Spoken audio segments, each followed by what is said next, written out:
సమయంలో ప్రభువుల్లో మనం ప్రవేశించుకోమునకు మనల్ని మనం పరీక్షించుకుని ప్రభు యొక్క బలలో యోగ్యమైన రీతిలో చేయవేయకుమునకు దేవుని యొక్క వాక్యం నుండి వాక్య పెరుగులో మనం సరి చేసుకుని ప్రభు యొక్క బలలో మనం పాల్గొనడం కొరకై ఒక మాట జ్ఞాపకం చేసుకుంటూ వద్దాం.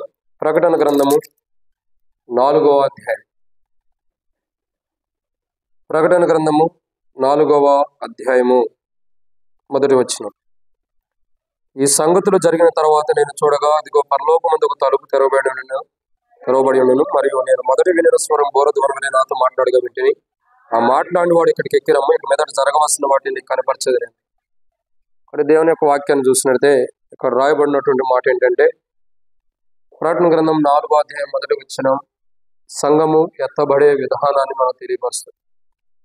సో ఎవరు ఎత్తబడుతున్నారంటే మరణము కాని నిద్రలో ఉండేవారు ఎత్తబడుతున్నారు అన్నది మొదటి అంశం చూసాం. రెండో అంశం ఏంటి? సజీవులే కానీ జీవం కలిగిన వారు ఎత్తబడుతున్నారు. సరే, ఇప్పటికే సజీవుల గురించి దాదాపు 10 వారములు మనం ధ్యానించుకుంటూ వచ్చాం. ఎన్ని వారములు? 10. ఇది 11వ వారం. సో సజీవులే కానీ జీవం కలిగినటువంటి వారు ఎత్తబడుతున్నారు. సజీవులు, మనలో జీవం ఉంటుంది. జీవం ఎలా వస్తుందంటే ఇక్కడ చూసినట్లయితే సంఘం ఎత్తబడే విధానం చూసినట్లయితే అపోస్తలుడైన పౌలు తెస్సలోనికీయులకు రాసిన మొదటి పత్రిక 4వ అధ్యాయం 15 నుండి దాదాపు 17 వచనాల వరకు కడబోరం మ్రోగినప్పుడు ఆకాశం మేఘాలుడే ప్రభు ప్రత్యక్షమవుతున్నప్పుడు మధ్యాకాశానికి వచ్చినప్పుడు సంఘం ఎత్తబడుతుందని మనం చూస్తున్నాం.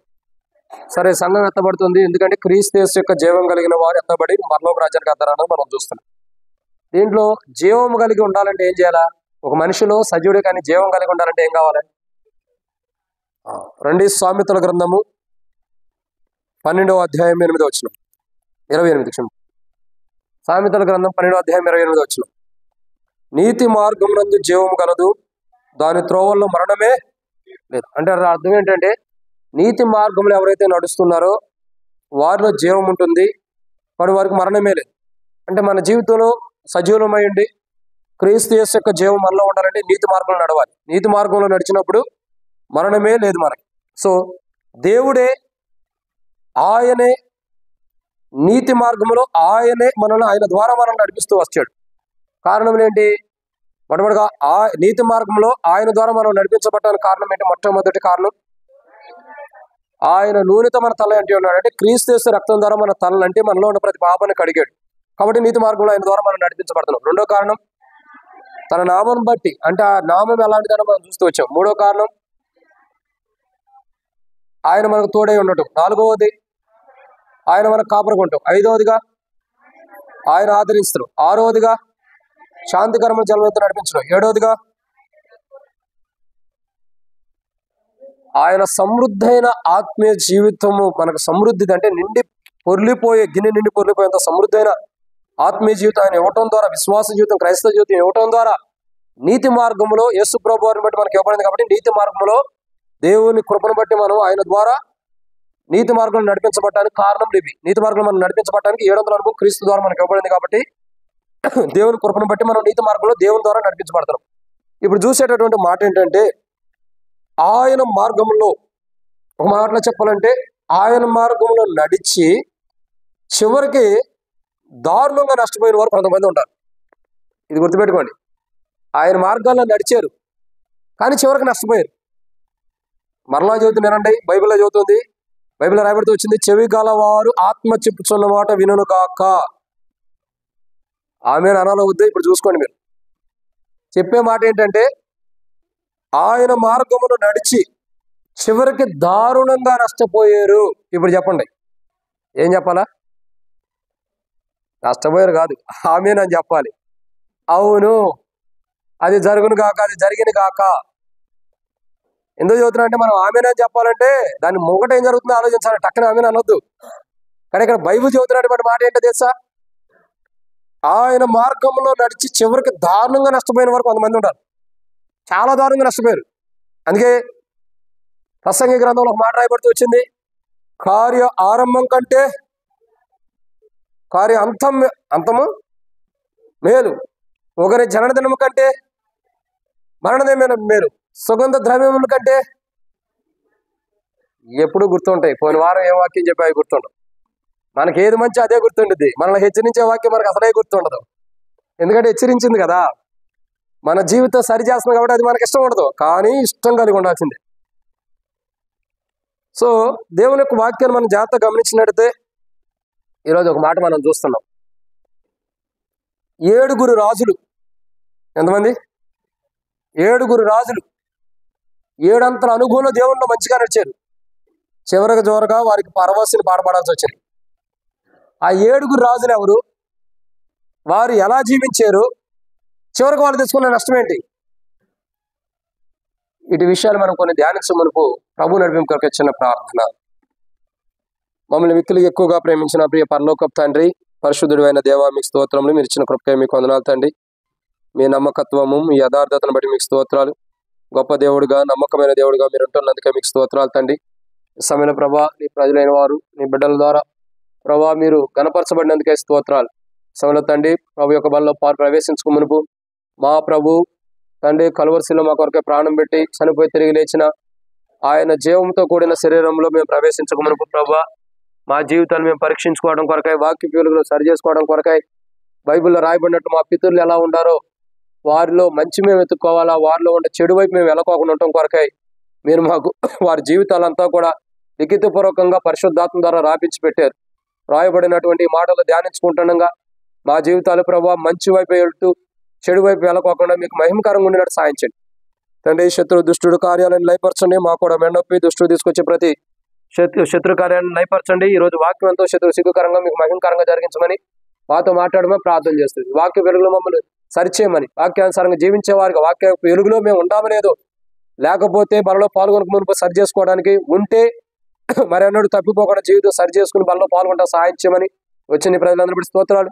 కింద కూర్చున్న వారికి వాక్యం అందిస్తాను. నేనైతే యోగ్యుని కాదు, అయినప్పటికీ నీకు కృపను వాక్యం ధ్యానిస్తుండగా శత్రు సిగ్గు మీకు మహిమకరంగా జరిగించి మీరు మాత్రం మహిమ పొందమని, వాక్య వెలుగులో మా జీవితాన్ని సరిచేయమని యేసు ప్రభు నామమున విశ్వాసంతో ప్రార్థిస్తున్నాను తండ్రి, ఆమేన్. కాబట్టి దేవుని యొక్క వాక్యాన్ని చూసినట్లయితే 12:05 అయింది. 1 గంటకి అట్లా ఒకటి అవంగానే సంఘంలో ఉన్న వాళ్ళందరూ కూడా చేతుల పైకి చూపించండి. ఏం చేయాలా? సంఘంలో ఉన్న వాళ్ళందరూ చేతుల పైకి చూపించండి. అప్పుడు నాకు ఒకటి అయిందని అర్థం. త్వరగా ముగిస్తాం అందుకని. కానీ దేవుని యొక్క వాక్యాన్ని చూసినట్లయితే మొదటి మాట చూడండి. ఆయన మార్గములలో నడిచి చివరికి నష్టపోయిన వారు కొంతమంది ఉన్నారు. ఒక మాటలో తెలుగు భాషలో మనకు అర్థమయ్యే రీతిలో చెప్పాలంటే, ఆయన ద్వారా నీతి మార్గంలో నడిచి చివరికి కొంతమంది తన జీవితాలు బాగోక నష్టపోయిన వారు ఉన్నారు. అంటే ఆయన నడిపించినందుకు నష్టపోలా, ఆయన నడిపిస్తున్నా ఆ మార్గంలో నడవక నష్టపోయిన వారు కొందరు ఉన్నారు. ఆయన నీతి మార్గంలో నడుస్తూ జీవితం సరిలేక నష్టపోయిన వారు కొందరు ఉంటారు. వారిలో మొదటి రాజును చూద్దామండి. చాలా మంది ఉంటారు, పైకి ఎందుకుంటారు, కానీ వాళ్ళందరినీ ఎట్ట కూడా చూసుకుంటూ వద్దాం. మొట్టమొదటి రాజు ఎవరు మీరు అంటారని నాకు తెలుసు. అసలు ఆయన పాయింట్లోనే పెట్టలే నేను ఈరోజు. సౌలని మీరు అంటారని తెలిసి అసలు ఆయన లెక్కలోనే పెట్టుకోవాలా. వాస్తవానికి ఆయన ఉన్నాడు మొదటి స్థానంలోనే, కానీ ఆయన పెట్టలా. ఎవరున్నారు మొట్టమొదటిగా? రండి, మొదటి రాజుల గ్రంథం 15వ అధ్యాయం.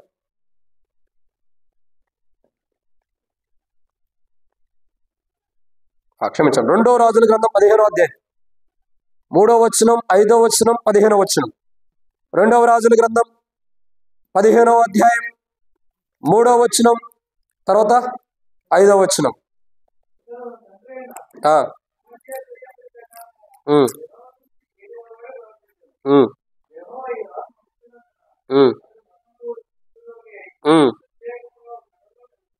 ప్రత్యేకంగా ఒక నగరంలో నివసించాను. 15వ వచనం చాలా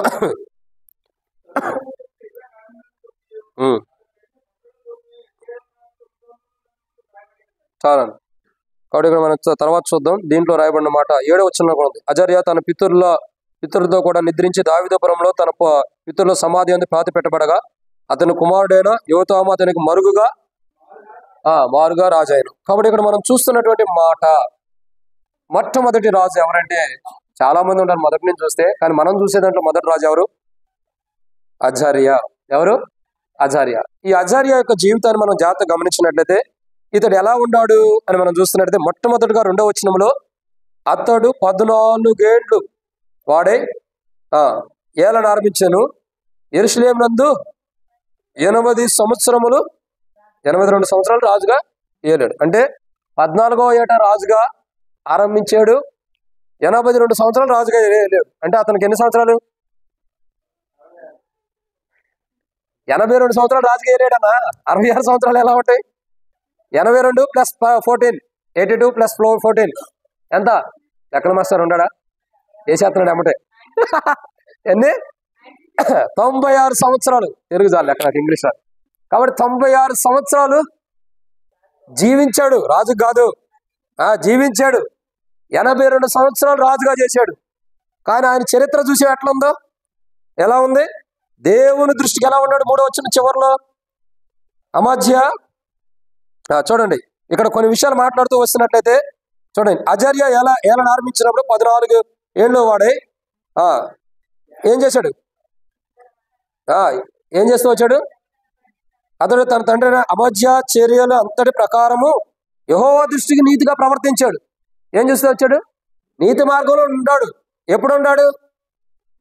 మొదటి అనుభవంలో నీతి మార్గంలో ఉన్నారు. క్రైస్తవ విశ్వాస యాత్ర జీవితం మన భాషలో చెప్పమంటారా? రక్షించబడిన దినాలలో నీతి మార్గంలో ఉన్నాడు. రక్షించబడిన అనుభవంలో నీతి మార్గంలో ఉంటారు. ఎవరికైనా వెచ్చగా ఉక్కబోస్తున్నట్టుందా? లేదా? కావాలంటే డోర్ ఓపెన్ చేస్తాం. చల్లగుందా? దేవుని కొందనాలు. కాబట్టి ఒకప్పుడేమో పేపర్లు తీసుకునేవాడు, ఇసురుకునేవాడు. ఏవి దేవుని యొక్క పాటల షీటుతో ఇసురుకుంటా కూర్చునేవాడు. ఇప్పుడేమో ఎక్కువైపోయింది చలి. స్వెటర్లు ఇప్పియాలి అందరికి. తలా ఒక 1000 రూపాయలు ఇస్తే అందరికీ స్వెటర్లు ఇప్పిస్తారు. నా డబ్బులు నేనే పెట్టుకుంటారు. సరే, అవి వద్దులేండి. కాబట్టి దేవుని యొక్క వాక్యాన్ని చూసినట్టు అజర్యా ఏం చేస్తూ వచ్చాడు? దాదాపు 82 సంవత్సరాలు రాజుగా వెళ్ళాడు. ఆరంభంలో ఎన్ని రాయబడింది? అతడు 14 నా బైబిల్లో కొద్దిగా సరిగ్గా ప్రింట్ పడాలి చూడండి. 84 కాదు, 52 సంవత్సరాలు. 82 కాదు, 52. నా బైబిల్లో కొద్దిగా ప్రింట్ సరిగ్గా పడాలి. కాబట్టి దీని యొక్క అనుభవం మనం చూసినట్టయితే అజర్యా యొక్క జీవితం ఎలా ఉంది? అన్ని అనుభవాలు తనలో ఉండా, అంత జీవితం తనలో ఉండా, అజర్యా యొక్క జీవితం ఆరంభంలో బాగానే ఉంది. రక్షణ అనుభవంలో బాగానే ఉంది. ఒక మాటలో చెప్పాలంటే విశ్వాస అనుభవంలో బాగానే ఉంది. తిరిగి తర్వాత వెళ్ళిన తర్వాత, వెనక్కి వచ్చిన తర్వాత అతడు 52 సంవత్సరాలు రాజుగా ఏరాడు. ఇంకా 14 సంవత్సరాలేనా? మీ బైబిల్ ఎట్టని చూడండి, నాకు ప్రింట్ సరిగ్గా పడలా. 14 సంవత్సరాలు ఈడు గలవాడు, 52 సంవత్సరాలు రాజుగా వెళ్ళాడు. మొత్తం ఎన్ని? 68. 68. So wrong. నేను ఫస్ట్ నా బైబిల్లో సరిగ్గా లేదు కాబట్టి నేను తప్పు చెప్పాను. కాబట్టి అంత అనుభవం కలిగిన వాడు. సిల్వర్ జూబ్లీ అయిపోయింది, గోల్డెన్ జూబ్లీ కూడా అయిపోయింది. 50 సంవత్సరాలు అంటే గోల్డెన్ జూబ్లీ, అవునా కదా? ఏమో మీరే చెప్పుకోండి అన్నట్టు చూస్తున్నారు. కాబట్టి గోల్డెన్ జూబ్లీ కూడా అయిపోయినట్టు ఉంది. అన్ని సంవత్సరాలు రాజుగా వెళ్ళాడు. ఆరంభంలో నీతిగా ఉన్నాడు. నీతి కలిగిన వాడుగా జీవిస్తూ వచ్చాడు. నీతి యొక్క అనుభవంలో ఉంటూ వచ్చాడు. కానీ తన యొక్క జీవితం చూడగా, తన యొక్క జీవిత చరిత్ర చూడగా చివరికి తాను ఏమైపోతూ వచ్చాడు? మరణం పొందుతూ వచ్చాడు. ఎందుకు? అతను మరణం పొందాడు, ఎవరైనా పొందాల్సిందే. కానీ ఆరంభంలో బాగున్నాడు అజర్యా. నీతి మార్గంలో నడుచుకుంటూ వచ్చాడు. నీతి యొక్క అనుభవంలో ఉన్నాడు, అంటే జీవం కలిగిన మార్గంలో ఉన్నాడు. దేవుని యొక్క నీతి కలిగిన అనుభవంలో ఉంటూ వచ్చాడు. కానీ చివరికి వచ్చేదానికి ఏమైపోయింది? చూడండి 7వ వచనం. అజర్యా తన పితరులతో కూడా నిద్రించి దావీదు పురములో తన పితరుల సమాధిని పాతి పెట్టబడగా అతడు కుమారుడైన యోతాము అతను మరుగరాజు అయ్యాడు. అయితే ఏమని రాయబడుతూ వచ్చింది? అతడు మృతి పొందిన అనుభవాన్ని చూస్తున్నాం. 4వ వచనం కాడి చదవండి.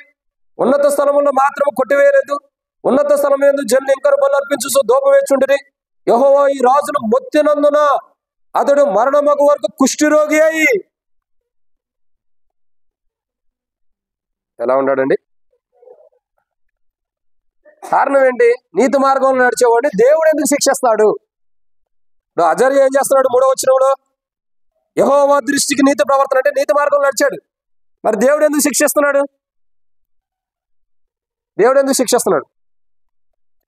దినవృత్తాంతముల గ్రంథం చదివితే మనకు అర్థమైంది బాగా. 2వ దినవృత్తాంతముల గ్రంథం కానీ 1వ దినవృత్తాంతముల గ్రంథం కానీ చదివితే ఇక్కడ కొద్దిగానే రాసిపెట్టి ఉంటుంది. దాంట్లో ఇంకా చాలా స్టోరీ ఉంది. కాబట్టి నేను అదంతా చూపించడానికి టైం లేదు. కానీ అజర్యా యొక్క జీవితం చూడగా ఆరంభంలో నీతి మార్గంలో నడిచాడు. తర్వాత దేవుడు మొత్తం అంత జీవితాన్ని జీవిస్తూ వచ్చాడు. దేవుడు మొత్తడానికి కారణాలు ఏంటి? ఒక కారణం చెబుతాడు, చాలా ఉన్నాయి. ఉన్నత స్థలమును మాత్రం కొట్టివేయలేదు, ఉన్నత స్థలము యందు జనులు ఇంకను బలులు అర్పించుచు ధూపం వేచుండిరి, కాబట్టి యెహోవా ఈ రాజును మొత్తినందున. ఇక్కడ కారణం ఏంటంటే ఉన్నత స్థలముల్లో ఇంకను ప్రజలు ధూపం వేచుండిరి. దేవునికి ఇష్టం లేని పని తాను రాజుగా ఉన్న దినాల్లో ప్రజలు ఇంకానూ చేస్తూనే ఉంటారు. కాబట్టి ప్రజలు చేసిన తప్పుకి ఎవరిని శిక్షించాడు దేవుడు? ఎవరిని? రాజును శిక్షించాడు. ఇప్పుడు మనం చేస్తే తప్పు ఎవరిని శిక్షిస్తాడు? ఎవరిని?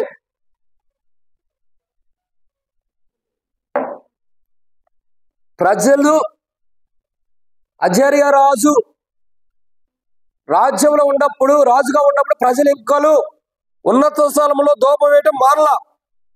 ఆ మాననందుకు దేవుడు ఎవరిని శిక్షించాడు? మొత్తాడు, రాజును మొత్తాడు. ఇప్పుడు మనము దేవుని సన్నిధిలో ఉన్నాం. నీతి మార్గంలో తన సేవకుడు నీతి మార్గంలో మనం నడిపిస్తున్నప్పుడు మనం నడవకపోతే ఎవరిని మొత్తుతాడు దేవుడు? ఎవరిని మొత్తుతాడు? చెప్పండి సరిగా. ఆనాడు రాజు నీతి మార్గంలో నడిచాడు, ప్రజలు కూడా నడిపించాలని ప్రయత్నించాడు, కానీ నడవలో కొంతమంది. ఆ నడవకపోవడాన్ని బట్టి ఎవరిని మొత్తాడు దేవుడు? ఈ రోజు సేవకుడు నీతి మార్గంలో నిన్ను నడిపించడానికి ప్రయత్నిస్తున్నప్పుడు, నువ్వు నడవనప్పుడు ఎవరిని మొత్తుతాడు దేవుడు? మీరు చేసిన పాపానికి సేవకుడు బలి అవ్వాలా? మనం చేసిన పాపానికి సేవకుడు బలి అవుతున్నాడు. జాగ్రత్తగా అర్థం చేసుకోండి. ఆనాడు రాజు ప్రజల యొక్క తప్పును బట్టి ఎలా బలవుతూ వచ్చాడో, ఇంకా తను చేసిన పొరపాటు కూడా కొన్ని ఉన్నాయి.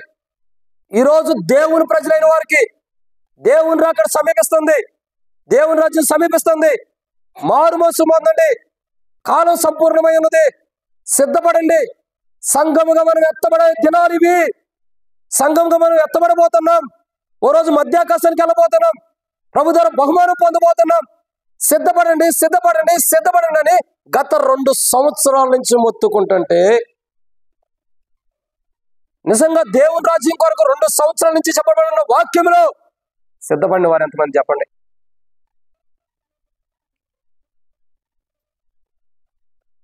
ఎంతమంది ఉన్నారు? ఒక్కళ్ళు. 2 సంవత్సరాల నుంచి దేవుడు నన్ను నిలబెట్టుకుని ధ్యానించిన వాక్యం అంతా కూడా ఒక్కరి కొరకేనా? మిగతా 99 మంది ఏంటి?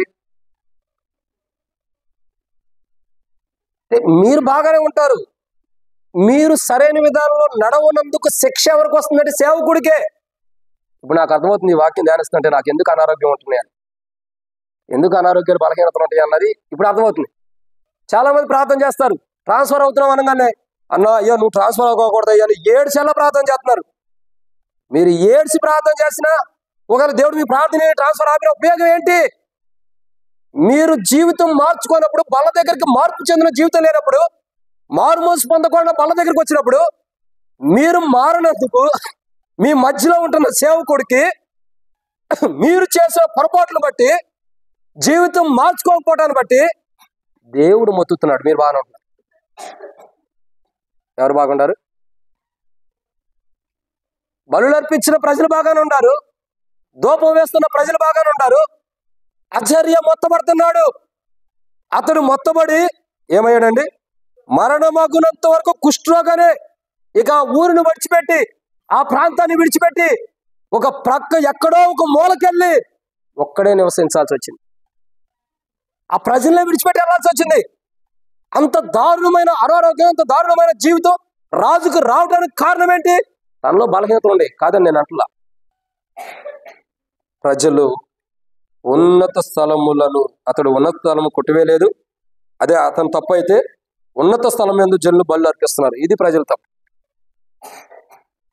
అంటే తప్పును తప్పుగా ఖండిస్తలా, ఖండించకపోవటాన్ని బట్టి అతన్ని మొత్తాడు దేవుడు. ప్రజలు కూడా ఇది తప్పని తెలుసుకోకుండా పాపం చేస్తూ రావటాన్ని బట్టి, ప్రజలను బట్టి కూడా ఆయన దేవుడు ఆయన మొత్తిన అనుభవం కూడా ఉంది. 2 కోణాల్లో ఉన్నాయి. ఇప్పుడు గద్దించకపోవటాన్ని బట్టి, ప్రజలు సరిగా ఉండకపోవడాన్ని బట్టి రాజును దేవుడు మొత్తినందుకు రాజు మరణమయ్యేంత వరకు కూడా కుష్ఠరోగిగానే ఉంటాడు. రాజు కుష్ఠరోగం ఉండడానికి కారణం ఏంటి? అతడు కొట్టివేయని స్థితి అయితే ప్రజలు కూడా జీవితం మార్చుకోపోవటాన్ని బట్టి. మీకు అర్థమవుతుందండి? సంఘం అంటే, సేవకుడు అంటే ఏదో వాక్యం చెబుతున్నాడు వెళ్ళిపోతున్నాడని కాదు. మనం చేసిన తప్పు కూడా భరించేవాడే సేవకుడు అంటే. అర్థమవుతుందండి? మనం చేసిన తప్పులు కూడా తెలిసి చేస్తున్నామో తెలియక చేస్తున్నామో ఎట్ట చేస్తున్నామో మనం చేసే ప్రతి తప్పును కూడా భరించేవాడే సేవకుడు అంటే. ఆ భారాన్ని దేవుడు అతని మీద పెట్టాడు. అతనికి ఏ గొర్రెలను అయితే అప్పగించాడు, ఆ గొర్రెలు కాయినప్పుడు లేదా ఆ గొర్రెలు ఆయన మాట విన్నప్పుడు ఆ గద్దింపు ఎవరికంటే ఆ కాపరికే. ఓ టీచర్ ఉంటాడు స్కూల్లో, తను స్టూడెంట్స్కి చదువు చెబుతున్నప్పుడు స్టూడెంట్స్ సరిగ్గా ఆ యొక్క చదువుకునే విధానం సరిగ్గా లేదనుకోండి, స్టూడెంట్ సరిగ్గా చదువుకోలేదనుకోండి, తప్పెవరిది? వాడు చదువుకోవాలా, చెప్పాడు చదువుకోండి అయ్యా బాగుండేది జీవితం అని, చదువుకోవాలా, ఫెయిల్ అయ్యాడు ఎగ్జామ్లో. ఇప్పుడు ఎవరిని అడుగుతారు? ఏ సబ్జెక్ట్లో ఫెయిల్ అయ్యాడో ఆ సబ్జెక్ట్ సంబంధించిన టీచర్ని అడుగుతారు. మా అబ్బాయి ఎందుకు ఫెయిల్ అయ్యాడు, నువ్వు సరిగ్గా చెప్పలా. అప్పుడు నింద ఎవరి మీదకి వస్తుంది? ఆ భారం, ఆ అవమానం ఎవరి మీదకి వస్తుంది? గవర్నమెంట్ టీచర్లైనా ప్రైవేట్ టీచర్లైనా నేటి దినాల్లో పిల్లలు పాస్ అవ్వకపోతే వీళ్ళకి వచ్చే ప్రమోషన్లు కూడా ఆగిపోతాయి. కారణం ఏంటి అంటే ఎవరో చేసిన తప్పుని ఇంకొకరు భరించాల్సి వస్తుంది. అలాంటి మనం చేసిన తప్పులు యేసు ప్రభువు భరించాడు. ఇంకా మనం తప్పులు చేసుకుంటూ వెళ్తుంటే తన సేవకుని మీదకి ఆ భారాన్ని దేవుడు దించుతున్నాడు. అప్పుడు సేవకుడు మరణమయ్యేంత వరకు కూడా బలహీనతను అనారోగ్యంలో పోవటమే కాదు,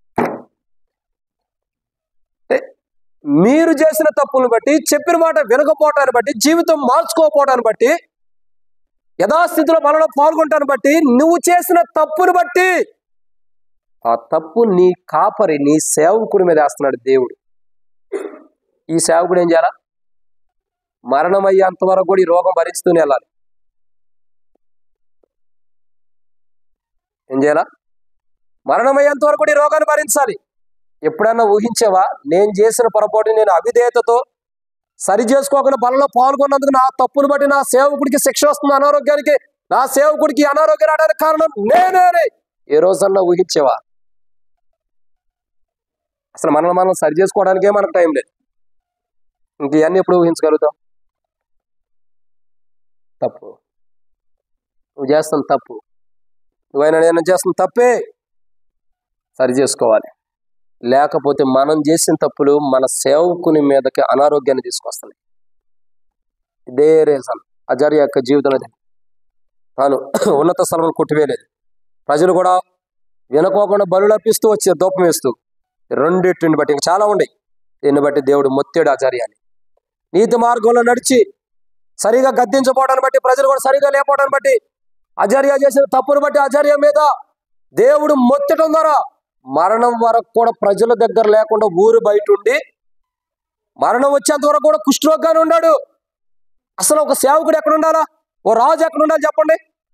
రాజ్యంలో రాజు సింహాసనం మీద ఉండాలి. కానీ ఈ రాజు ఎక్కడ ఉన్నాడు? ఊరు బయట ఉన్నాడు. అంటే ఇక్కడ ఉండాల్సిన వాడు ఊరు బయటకి ఎందుకు వెళ్ళాడు? నీతి మార్గంలో ఉన్నాడే కానీ తప్పిపోయాడు, సరిగా జీవించాల కాబట్టి దారి తప్పిపోయాడు. ఈరోజు నీవు నేను కూడా అలా ఉంటే నేను స్ట్రైట్గా చెప్పదలిచేది ఏంటంటే, నువ్వు చేసిన తప్పులు నీ సేవకుడి మీదకి వస్తాయి. నువ్వు చేసిన పాపాలు సేవకుడి మీదకి వస్తాయి. ఇది 100% వాస్తవం. ఎందుకంటే కాపరి ఆయనే కాబట్టి. ఆ గొర్రెలు విన్నా వినపోయినా దేవుని మార్గంలో ఆ గొర్రెలు లేనప్పుడు దేవుడు ఆ గొర్రెలు కాదు అడిగేది సమాధానం. ఎవరిని అడుగుతున్నాడు? కాపరిని అడుగుతున్నాడు. నువ్వెందుకు ఇలా చేసి వాటిని గద్దించాలి కదా, శిక్షించినా సరే వాటి మీద సరైన విధానంలో నువ్వు ఎట్లయినా సరే వాటిని శిక్షించైనా సరే వాటిని సరైన మార్గంలో పెట్టాలి కదా. ఒకవేళ నువ్వు పెట్టినా అవి లేకపోయినా నువ్వే తీర్పులోకి వస్తున్నావు. అజర్యా ఒక తప్పు చేశాడు. ప్రజలు చేసిన పాపాలను బట్టి కూడా తాను శిక్ష అనుభవించి ఊరు బయటపడాల్సి వచ్చింది. మనం చేసిన పొరపాట్లు ఎలా ఉంటాయి? బలలో పాల్గొంటామంటే ఏదో ఆషామాషిగా పాల్గొంటున్నామని కాదు, ఏదో ప్రతి ఆదివారం పాల్గొనాలని కాదు, భయభక్తులు కలిగి జ్ఞానంతో, వివేచనతో అసలు నేను బలలో ఎలా పాల్గొంటే ఏమైంది, సరే యోగ్యంగా పాల్గొంటే ఎలా ఉంటుంది, యోగ్యంగా పాల్గొకపోతే ఎలా ఉంటుంది అన్నది సరి చేసుకుని బలలో పాల్గొనాలి. ఆచార్యలాగా నీ స్థానిక సేవకుడికి నీ వలన నష్టం వచ్చేటట్టు నువ్వు జీవించి బలలో పాల్గొంటే నీకు క్షేమం కూడా కాదు. నీ సేవకుడి కష్టాల్లో, బాధలు, అనారోగ్యాల్లో ఉంటే, తాను బలహీనతలో, తాను దుఃఖాల్లో ఉంటే నీకు క్షేమం అనుకుంటున్నావేమో. ఎన్నటికీ క్షేమం ఉండదు. ఇప్పుడు మనకు బాగానే ఉంది, కొన్ని రోజుల తర్వాత తెలిసి దాని విధానం ఏంటంటే అలా రాకమునిపే మన జీవితం సరి చేసుకోవటం మంచిది. ఆచార్య నీతి మార్గంలో నడిచి కొంత మార్గంలో నడుస్తూ వచ్చాడు, కానీ చేయాల్సిన పనులు చేయకోకుండా తప్పు పనులు చేస్తూ వచ్చిన ద్వారా దేవుడు మొత్తేడు మరణం అయ్యాడు. అలాంటి నష్టం నువ్వు తెచ్చుకోకూడదు, నీ సేవకుడు కూడా అలాంటి మరణం రాకూడదంటే వాళ్ళ దగ్గర సరి చేసుకోవాలి. ఇది మొదటి మాట. ఇక రెండో విషయాన్ని చూద్దాం. రెండవ మాట దేవుని యొక్క వాక్యంలో నుండి రెండవ మాటను మనం చూస్తున్నట్టయితే ఇక్కడ మరొక వ్యక్తి కనపడుతుంది. ఎవరా వ్యక్తి? 2 కొరింథీయులకు రాసిన పత్రిక 19వ అధ్యాయం 9-10 వచనాలు. చింటూ సండే స్కూల్కి వెళ్ళు.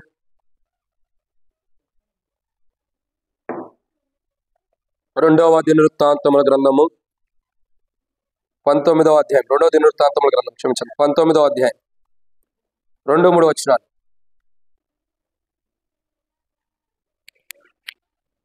2వ దినవృత్తాంతముల గ్రంథము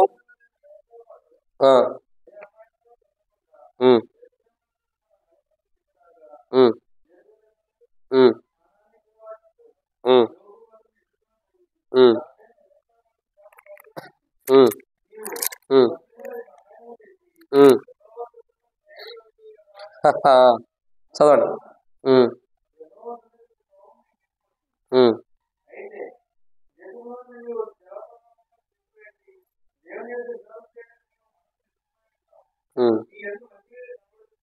చాలన్న, ఇక్కడ ఏం కనపడుతుందండి? యెహోషాపాతు యొక్క జీవితం. ఏం చేస్తున్నాడు యెహోషాపాతు? మంచి క్రియలు కనబడుతున్నాయి అంటే నీతి మార్గంలో ఉన్నాడని అర్థం. ఏ మార్గంలో ఉన్నాడు? నీతి మార్గంలో నడుస్తున్నాడు ఇతడు కూడా. చూడండి, ఆయన నీతి మార్గంలో నడిచి చివరికి వారి జీవితాలు సరిలేక నష్టపోయిన వారు ఉన్నారు చాలా మంది. వారిలో మొదటి వ్యక్తి ఆచార్య. రెండో వ్యక్తి ఎవరు? యెహోషాపాతు. యెహోషాపాతు యొక్క జీవితం చూడగా ఎలా ఉన్నాడు? నీ యందు మంచి క్రియలు కనబడుచున్నవి అంటే అర్థం ఏంటి? నీతి మార్గంలో నడుస్తున్నాడు అని అర్థం. ఏ మార్గంలో? నీతి మార్గంలో నడుస్తున్నాడు. కానీ దేవుడు ఏం చేస్తూ వచ్చాడు? దేవుడు ఏం చేస్తూ వచ్చాడండి? 20వ అధ్యాయం 35వ వచనం. 2వ దినవృత్తాంతముల గ్రంథం 20వ అధ్యాయం 35వ వచనం. ఇది అయిన తర్వాత యోధారాజైన యెహోషాపాతు మిక్కిలి దుర్మార్గంగా ప్రవర్తించిన ఇశ్రాయేలు రాజైన అహజ్యాతో స్నేహము చేశాను. కాబట్టి ఏమైపోయాడు? పరవశిని పాటపడబడుతూ వచ్చింది. 21వ అధ్యాయం 1వ వచనంలో యెహోషాపాతు తన పితరులతో కూడా నిద్రించి తన పితరుల చెంతను దావీదు పురమందు పాత పెట్టబడిను. అతని కుమారుడైన యెహోరాము అతనికి బదులుగా రాజాయను. గమనిస్తున్నారండి ఏం జరుగుతూ వచ్చింది? ఆయన మార్గంలో, నీతి మార్గంలో నడిచాడు, మంచి మార్గంలో నడిచాడు. కానీ ఏం చేశాడు? 19వ అధ్యాయం 2-3 వచనాల్లో భక్తిహీనులకు సహాయం చేశాడు. దేవుని శత్రువులతో స్నేహం చేశాడు. 20వ అధ్యాయం 35వ వచనం ఏమని రాయబడుతూ వచ్చింది? ఇది అయిన తర్వాత యోధారాజైన యెహోషాపాతు మిక్కిలి దుర్మార్గంగా ప్రవర్తించే ఇశ్రాయేలు రాజైన అహజ్యాతో స్నేహం చేశాను. ఒక దేవుని బిడ్డ ఒక అన్యుడితో సంబంధమే లేదు. రక్షించబడిన వాడు అన్యుడితో సహవాసం కలిగి ఉంటాం దేవునికి ఇష్టం లేదు. రక్షణ మారుమూసి బాప్తిసం పొందిన వాడు ఒక అన్యుడితో సహవాసం చేయడం దేవునికి మహిమకరమైనది కాదు. అయినా చాలా మంది దేవుని బిడ్డలు రక్షణ మారుమూసి పొంది కూడా ఇంకా నేటి వరకు మనలో పాల్గొంటూ కూడా అన్యులైనటువంటి అనేకమైన వారితో సహవాసం చేసి దేవునికి కోపాన్ని తెప్పించి దేవుని కొరతకి పాత్రులుగా చేయబడుతూ వస్తున్నారు చాలా మంది. ఏమవుతున్నారండి? దేవుని కొరతకి పాత్రులుగా చేయబడుతూ వస్తున్నారు. యెహోషాపాతు యొక్క జీవితం ఎలా ఉందో తెలుసా? యెహోషాపాతు అంటే ఒకడు కాదు, బైబిల్ చాలా మంది ఉన్నారు యెహోషాపాతు. కానీ ఇక్కడ చూస్తున్న యెహోషాపాతు యొక్క జీవితం చూడగా ఎవరితో స్నేహం చేశాడు? భక్తిహీనులకు సహాయం చేసి, దేవునికి శత్రులైన వారితో స్నేహం చేసి, దేవునికే కోపం పుట్టించిన నువ్వు ఏం చేస్తూ వచ్చాడండి? దేవునికే కోపం ముట్టించాడు. మరి ఒక నీతి మార్గంలో నడిచేవాడేగా, నీతి మార్గంలో అనుసరిస్తున్నవాడేగా, దేవుని ద్వారా నీతి మార్గంలో నడిపించబడుతున్నవాడేగా. మరి దేవుని ద్వారా నీతి మార్గంలో నడిపించబడుతున్నవాడు ఇప్పుడు దేవుని కోపం అతని మీదకి వస్తుందంటే అది దేవుడు చేసిన తప్ప, తాను చేసిన తప్ప? తను చేసిన తప్పే. దేవుడు తన నీతి మార్గంలో నడిపిస్తున్నా భక్తిహీనులకు సహాయం చేస్తున్నాడు. భక్తిహీనులకు సహాయం చేస్తున్నాడు. ఇంకా శత్రువులకి, దేవుని శత్రువులకి ఏం చేస్తున్నాడు? స్నేహం చేస్తున్నాడు దేవుని శత్రువులతో. ఇది దేవుడు ఇష్టపడేది కాదు. నీతి మార్గంలో నడుస్తున్నావు, నీతి మార్గంలో ఉండవు, మళ్ళీ ఇవేంటి? నీతి మార్గంలో వెళ్తున్నావు కానీ మళ్ళీ ఇవేంటి? లోకంలో సామెత ఉంది, నేను అది కంప్లీట్ చేయను.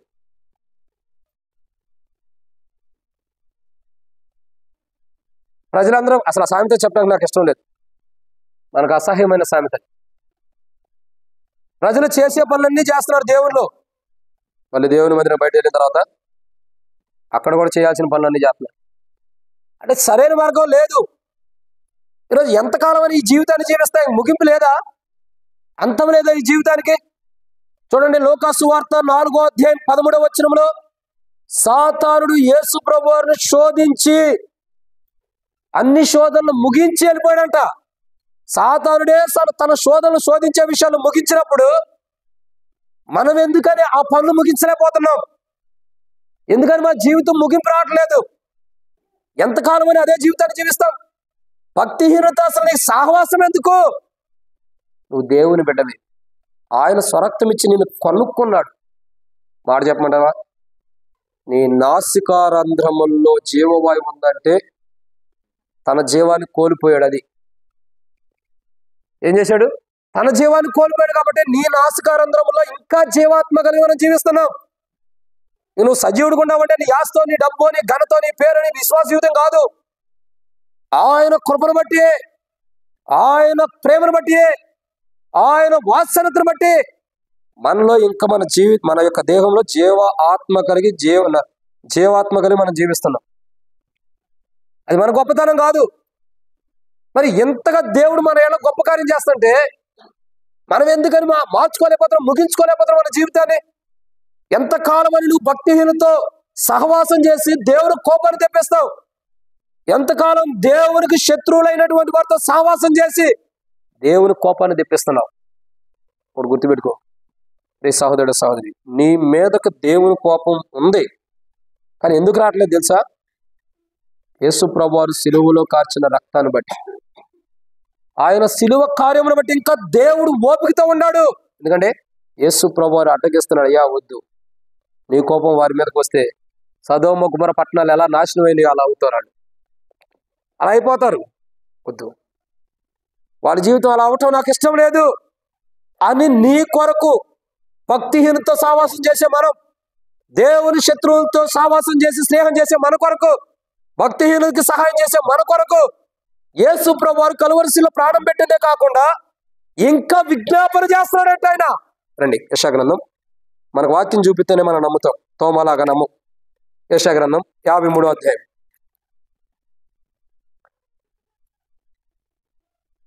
యెషయా గ్రంథం 53వ అధ్యాయం 12వ వచనం. చివర్లో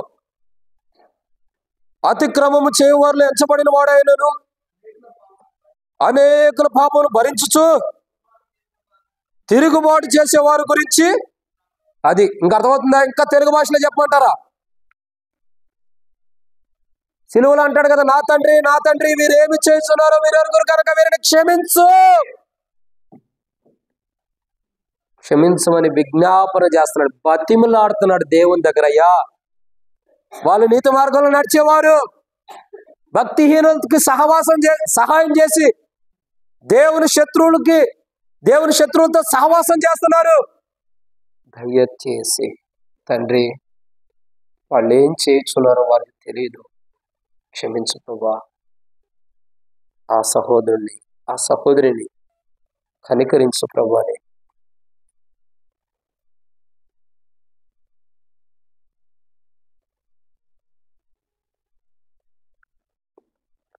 మహోన్నతుడైన దేవుడు, కలువరిశిలలో మన కొరకై భూమికి ఆకాశాన్ని మధ్యలో వేలాడిన ప్రభు, భక్తిహీనులకు సహాయం చేసి దేవునికి శత్రువులైన వారితో సావాసం చేసిందని బట్టి ఏడుస్తున్నాడు. తండ్రి అయితే తన కోపం మన మీదకు రగులుకునేటట్టు ఉన్నప్పటికీ ప్రభా ఆమె తెలియక చేస్తుంది, ఆయన తెలియక చేస్తున్నాడు, నేను తెలియపరుస్తా. పరిశుద్ధాత్మను పంపించి హృదయంలో ఒప్పింపజేస్తా.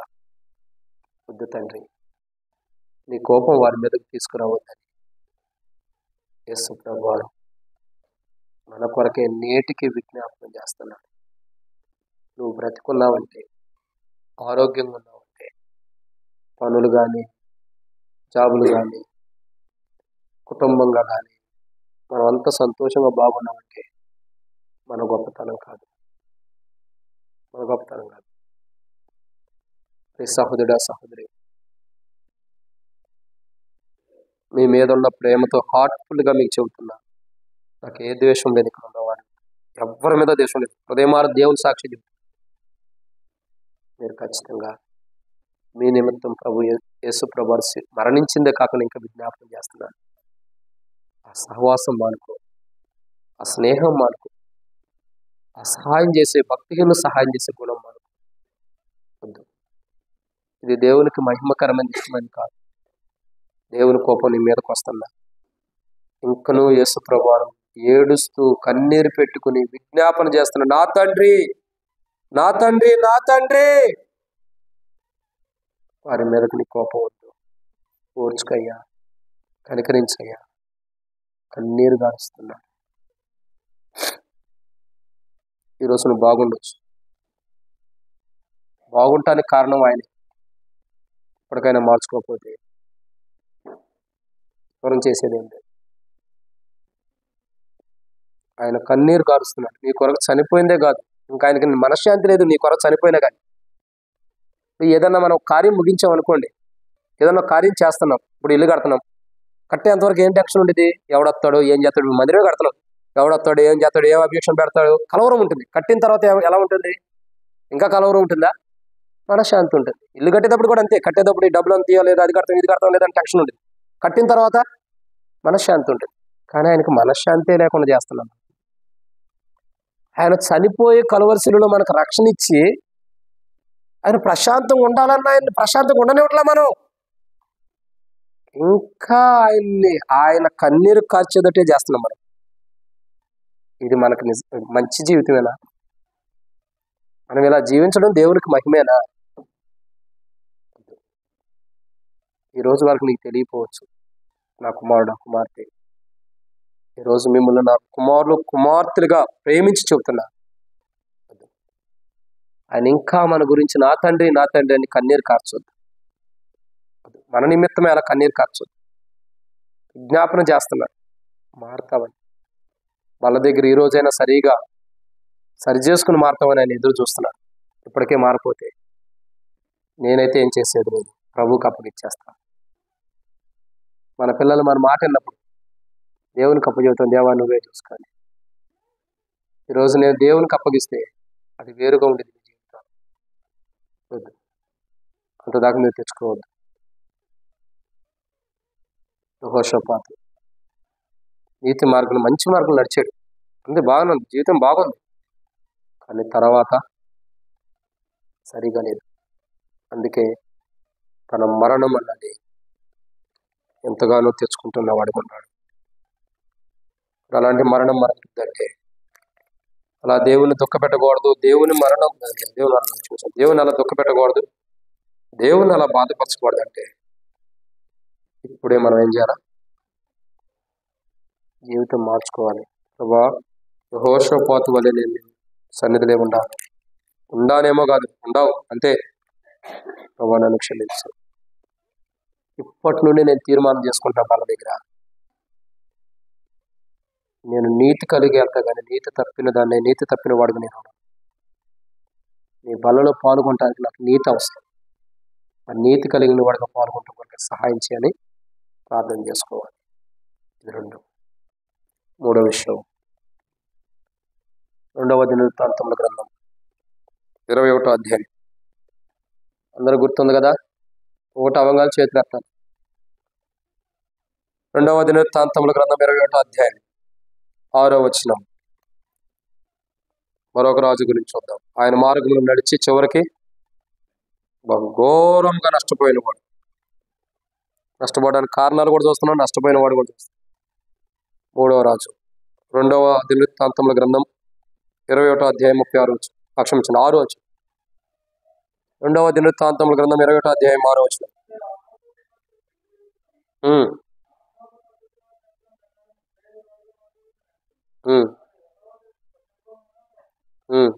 తర్వాత 10వ వచనం.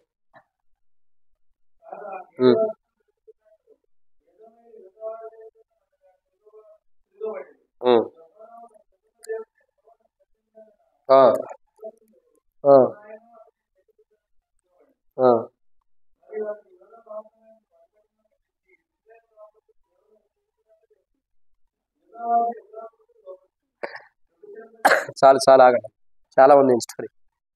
ఏ కోణానికి వెళ్ళాడు చూడండి. ఎవరైనా ఎవరు చెప్పండి, ఎవరు? యెహోరాం. యెహోరాం. ఈయన ఏం చేశాడు? యెహోషాపాతు యొక్క ఎవరైనా కుమారుడు యెహోరాం. ఇతడు ఏం చేస్తూ వచ్చాడంటే, వాస్తవాన్ని తన జీవితాన్ని చూసినట్టయితే 6వ వచనంలో చివరిలో అతడు యెహోవా దృష్టికి అంటే అర్థం ఏంటి? నీతి మార్గంలో నడిచాడు. నడిచిన వాడు ఏం చేశాడు? చివరికి 10వ వచనంలో చూడగా నీతి మార్గంలో నడిచాడు. తర్వాత ఏం చేశాడు? 6వ వచనంలో కూడా ఉంది. అతడు ఆహాబు సంతతి వారిని వివాహం చేసుకున్నాడు. ఆ సంతలో నామని ఆ ప్రకారం ఇజ్రాయేలు రాజుల మార్గం ముందు నడిచాడు. యెహోవా దృష్టికి ప్రతికూలంగా నడిచినాను. ఏం చేస్తూ వచ్చాడు? 10వ వచనంలో యోధా వారి చేతి కింద నుండక తిరుగుబడి యెహోరాము తన పితరుల దేవుడైన యెహోవాను విసర్జించి ఆ కాలమందు లిబ్నియను అతని చేతి క్రింద నుండి తిరగబడి ఏం చేశాడు? యోధా పర్వతం మందు బలిపీఠం కట్టించాడు. యెరూషలేము కాపురస్తులు దేవుని విసర్జించినట్లు చేశాడంట. మరి సావు రాక ఏమొచ్చింది? జీవం వచ్చిందా నీకు? చేసిన పని ఏంటి? యెహోరాము చేసిన పని ఏంటి? ఫస్ట్ దేవునికి ప్రతికూలంగానే ఉంటాడంటే నీతి మార్గంలో నడిచాడు. నడిచిన వాడు ఆ మార్గంలో పోవచ్చుగా. ఏం చేశాడు? మళ్ళీ ఏం చేస్తూ వచ్చాడు? దేవుణ్ణి మొట్టమొదటిగా విసర్జించాడు. మొట్టమొదటేమో దేవునికి ప్రతికూలంగా నడిచాడు, నీతి మార్గం నడిచాడు. తర్వాత ఏం చేశాడు? దేవుని విసర్జించాడు. ఇంకేం చేశాడు? చెప్పాలి ఇప్పుడు పూర్ణిమకి. ఏం చేశాడు ఇప్పుడు? బలిపీఠములు కట్టించి దేవుని ప్రజలు దేవుని విడిచేటట్టు చేశాడంట. ఎంత దౌర్భాగ్యమైన జీవితం జీవిస్తున్నాడు చూడండి. ఫస్ట్ ఏ అనుభవంలో ఉన్నాడు? నీతి అనుభవంలో ఉన్నాడు కదా, నీతి మార్గంలో ఉన్నాడు కదా. అదే జీవితం కాపాడుకుంటే మరణమే లేని జీవం కలిగిన ప్రాంతానికి వెళ్తాడు కదా. మరణం సజీవులు కానీ జీవం కలిగిన వారు ఎక్కడికి వెళ్తున్నారో అక్కడికి వెళ్ళేవాడే. కానీ ఇప్పుడు ఎలా ఉన్నాడు? ఫస్ట్ నీతి మార్గంలో నడిచాడు, కానీ తర్వాత ఏం చేస్తున్నాడు? దేవుని విసర్జించాడు ఫస్ట్. అది చెప్పండి, బలిపీఠం సంగతి తర్వాత. దేవుని విసర్జించి యోధా పర్వతం ముందు బలిపీఠములు కట్టించి దేవుని ప్రజలైన వారు దేవుని విసర్జించేటట్టు చేశాడు. తాను జడ్డ కోతి వనాన్నంతా జడగొట్టింది. అది ఏం జరిగిందండి? తాను జడ్డాడు, అందరినీ జడగొట్టేశాడు. ఇప్పుడు ఏమైపోయింది?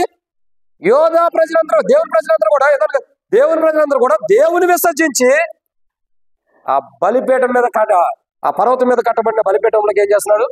సాగిలు పడుతున్నారు, పూజ చేస్తున్నారు, ఆరాధన చేస్తున్నారు. ఇది దేవుడికి మహిమకరమైనది కాదు.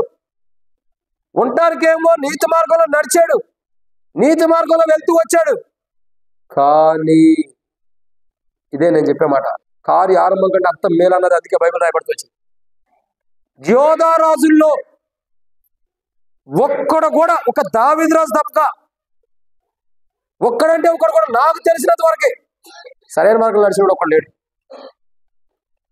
ఎడన్నా దొరికితే ఒకవేళ మనం కరెక్ట్గా బాగా డీప్గా చదివి ధ్యానిస్తే ఎక్కడో ఒకళ్ళారా దొరుకుతారేమో, కానీ ఆల్మోస్ట్ యోధా రాజుల్లో మొట్టమొదట దావీదు, తర్వాత యేసు ప్రభువారు తప్పక ఆ మిగతా మధ్యలో ఉన్న రాజుల్లో ఒక్కడు సరైన మార్గం ఉన్నాడు. ఎవడికాడే ఆరంభంలో బాగుంటున్నాడు, చివరికి వచ్చేదానికి దేవుని విసర్జించడం, దేవుని కోపం తెచ్చుకోవడం, దేవుని ఒకరితో తెచ్చుకుని పరవశిని పాడబడుకుంటూ వెళ్ళిపోతున్నాడు. మళ్ళీ వీళ్ళందరినీ ఎక్కడ బాధ పెడుతున్నారు తెలుసా? ఏడ బాధ పెడుతున్నారు? దావీదు పట్టణం అందంట. దావీదు పట్టణం అంతా బాధ పెట్టబడిన వాడు అందరూ పరలోకానికి వెళ్ళరు. అర్థమవుతుందండి? దానికి కొన్ని రూల్స్ అండ్ రెగ్యులేషన్స్ బైబిల్లో ఉన్నాయి. ఇలా ఉండాలి, నువ్వు ఇలా ఉండాలని. దేవుడు చెప్పిన కోణాలు ఉంటేనే ఎన్నో పర్యాలు దేవుడు చెప్తాడు. నీ పితృడైన దావీదు నడిచినట్టు నువ్వు నడవలేదు, నీ పితృడైన దావీదు నన్ను అనుసరించినట్టు అనుసరించలేదు, నీ పితృడైన దావీదు నన్ను వెంబడించినట్టు వెంబడించలేదు. ఎన్ని పర్యాలు దేవుడు మాట్లాడుతూ వస్తాడు తెలుసా? యెహోవాతో ఒక్కడన్నా పనికొచ్చేవాళ్ళు అలా జీవిస్తూ వచ్చారు. ఈరోజు మనం గమనించాల్సిన కోణం ఏంటంటే, మూడో వ్యక్తి, మూడో రోజున చూస్తున్నాం. ఎవరైనా? యెహోరాము. సో ఆయన వల్లే మనం కూడా ఆయనలాగా జీవిస్తే మనం కూడా పరవశిని పాడబడతామే, ఏం డౌట్ లేదు. వల్ల పాల్గొన్నా ఎందుకు ఆ జీవితం తెచ్చుకోవడం? ఒక సేవకుడు నియమించాడు. ఆయన మాటలు నీకు ఇష్టం ఉండాలి లేకపోయినా నిలబెట్టి నీకు వాక్యం చెప్పిస్తున్నాడు. నీకు మంచి మార్గం నడవాలని నీ కొరకై వాక్యం బోధిస్తున్నాడు, వాక్యం తెలియపరుస్తున్నాడు. ఎందుకు? ఆ రోజుల్లో మన పితరులు జీవించారు, ఈ రోజుల్లో మీరు అలా జీవించొద్దని మనకు బోధించడానికి. అసలు బైబిల్ ఎందుకు రాయబడింది చెప్పండి? బైబిల్లో మంచి ఉంది, చెడు రెండు. ఎందుకు దేవుడు రాపిచ్చాడు? మంచివారులాగా, మంచివారు ఎలా జీవించారో అలా జీవించాలి, చెడ్డోడు ఎలా జీవించారో అలా జీవించకూడదని. మనం ఏం చేస్తాం? మొదటి మాటలు వదిలేసి సెకండ్ మాటలే పట్టుకుంటాం. అది కాదు మనకు కావాల్సింది. బైబిల్ రాపిచ్చిందే ఎందుకోసం? పరిశుద్ధాత్మ దేవుడు రాపిచ్చింది. మంచి కోణాల్లో జీవిస్తే ఎలా దేవుని రాజ్యానికి వెళ్తారు, చెడ్డ మార్పులు ఉంటే ఎలా నరకానికి వెళ్తారు తెలుసుకోండి అని చెప్పని జ్ఞానయుక్తమైన జీవితాన్ని జీవించండి అని బైబిల్ రాయబడుతూ వచ్చింది. అది మనం తెలుసుకోవడం కష్టం. నువ్వైనా నేనైనా ఎవరైనా సరే దేవుని దృష్టిలో ఒకటే. యెహోరాము తన జీవితం ఎలా ఉంది? నీతి మార్గంలో నడిచాడు.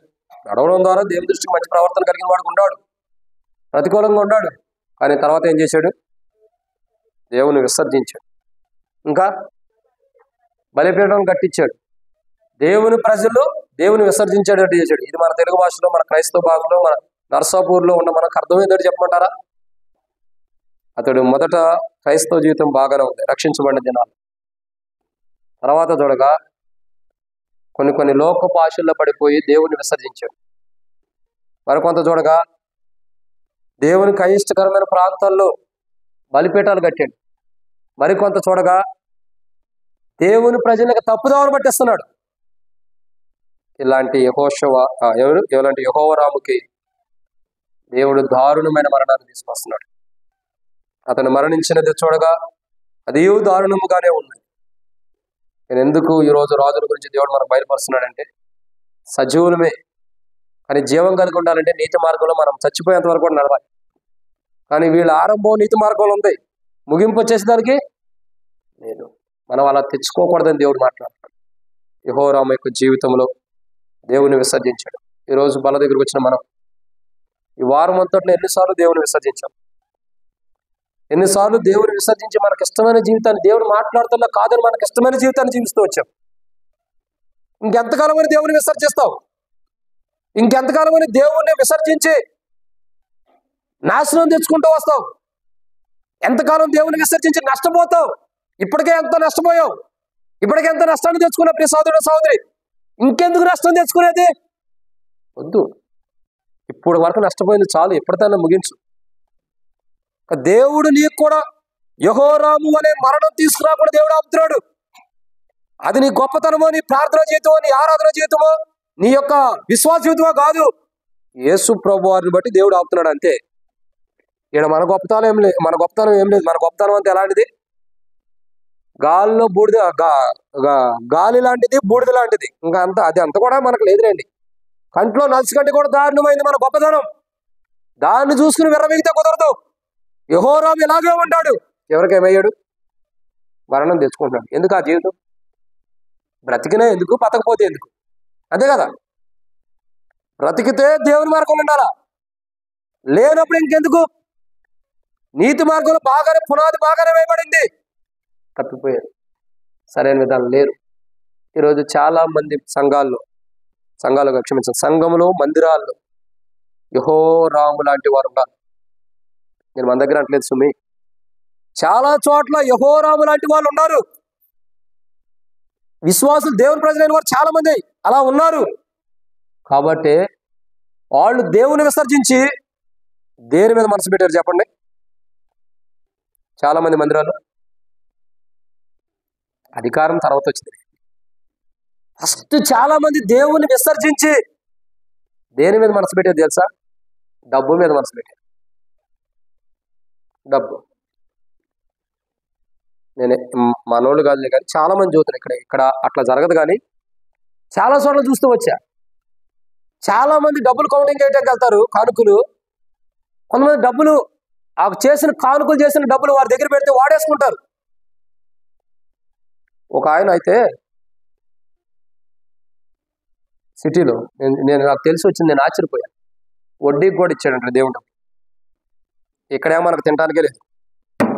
నరసాపురంలో మనకి సేవకులు కానీ మనం కానీ సంతోషంగా తినటానికి మనకు లేదు. దేవుని ఖజానాలో అండి, మీ దగ్గర కాదు నేను అంటాను. కానీ అక్కడ చూడగా వడ్డీలకి ఇచ్చేస్తున్నారు దేవుని డబ్బులు దగ్గర పెట్టుకుని. ఇంకో చోట నిన్నే నాకు ఒక వార్త వచ్చింది. ఒక సంఘ పెద్ద ఉంటాడంట, అసలు బాప్తిస్మే తీసుకోలేదంట. ఏం తీసుకోవాలా? బాప్తిస్మే తీసుకోవాలా, కానీ ఆయన కానుకలు లెక్కెత్తున్నాడు. ఆ డబ్బులు తీసుకెళ్ళి ఆయన దగ్గర పెట్టుకున్నాడు. మందిరం కొడుకులు పెడతామంటే వద్దు అంటున్నాడు. ఎంత దరిద్రంగా తయారై వచ్చారంటే, ఎంత దారుణమో! ఎందుకు ఈ జీవితం? ఎందుకు ఈ బ్రతుకు? ఎందుకు ఈ జీవితం? మనం అవి లెక్కేయటానికే కాదు, అవి క్రమంగా వాడటానికి లెక్క పెట్టిన మనం ఒక రోజు దాన్ని సరిగ్గా వాడుతున్నాం, దాని బాధ్యత ఉందో లేదో దాన్ని బట్టి కూడా దేవునికి లెక్క చెప్పాలా. లెక్క పెట్టి వెళ్ళిపోవడమే కాదు, దాన్ని బట్టి లెక్క కూడా చెప్పాలి దేవుని దగ్గర. అందుకే కాను బాక్స్ మీద ఇప్పుడు వాక్యాలు రాపించి వచ్చా. ప్రతి దానికి లెక్క చెప్పాల్సిందే. మనం చేసిన పనికి లెక్క చెప్పాలి. యెహోరాము యొక్క జీవితం ఎట్లా ఉందో ఆలోచించేయండి. ఉంటున్నారు, ఉపయోగం ఏంటి? జీవిస్తున్న ఉపయోగం ఏంటి? ఎవరో మనల్ని పిలిచి మనకు పని అవసరంలా, ఇది నా పని అని మనం చేసుకుంటూ వెళ్ళిపోవడం అంతే. ఎవరో పిలిచి మనకు పని అవసరంలా. ఎవరో పిలిచి మీరు చేపలేయండి, మీరు మ్యాట్స్ వేయండి, మీరు మందిరం కడగనని చెప్పవసరంలా. ఇది నా దేవుని పని, అదే మనకు కావాల్సింది. అప్పుడే మన జీవితాలు క్షేమకరంగా నీతి మార్గంలో నడుస్తున్నట్టు. చాలా మంది యెహోరాములాగా మందిరాల్లో నడిచి తమ జీవితాన్ని నష్టపోయిన వారు చాలా మంది ఉన్నారు. డబ్బు, ధనాపేక్ష. 2, అధికారం. 3, అహంకారం. 4, పేరు ప్రఖ్యాతుల కొరకు. ఎంతో మంది అలా నష్టపోయిన వారు ఉంటారు కదా, ఉండారు. దేవుని కొందనాలు. మనం ఆ స్థితిలో లేము. కాబట్టి మనం ఏం చేయాలి? ఆ స్థితిలోకి రాకుండా ఉండటం కొరకు సరి చేసుకోవాలి. ప్రార్థన చేసుకోవాలి. ప్రభా, నేను ఆ స్థితిలోకి రాకుండా నన్ను కాపాడు ప్రభు అని ప్రార్థన చేసుకోవాలి. ఒకవేళ ఆ స్థితిలో ఉంటే నీకు ఇవ్వబడిన బాధ్యతలో నీకేది ఇచ్చాడో దాంట్లోనే సరిగ్గా చేయనప్పుడు ప్రభు నేను చేయలేకపోతున్నాను క్షమాపణ అడగాలి. ఎవరో చెడగొట్టారు అనుకో, సరే చెడగొడితే వాళ్ళ తీర్పు వాళ్ళకి దేవుడు ఇస్తాడు. నా మటుకు నేను చేయలేకపోతున్నా, సరి చేసుకోవడం. కానీ యెహోరాము ఏం చేస్తూ వచ్చాడు? ఎంత దారుణంగా జీవించాడు చూడండి. దేవుని తాను జడ్డాడు, అనేకుని జడగొట్టాడు. చివరికి దేవుని ద్వారా భయంకరమైనటువంటి శిక్ష పొందుకుని మరణం పొందుతున్నాడు. అలా వద్దు. దేవుడు అది ఇష్టపడతల్లా. మనం బాగుండాలని దేవుడు ఇష్టపడుతున్నాడు. మన జీవితంలో ఒకవేళ యెహోరాములాగా ఉంటే సరి చేసుకుందాం. ఇది 3.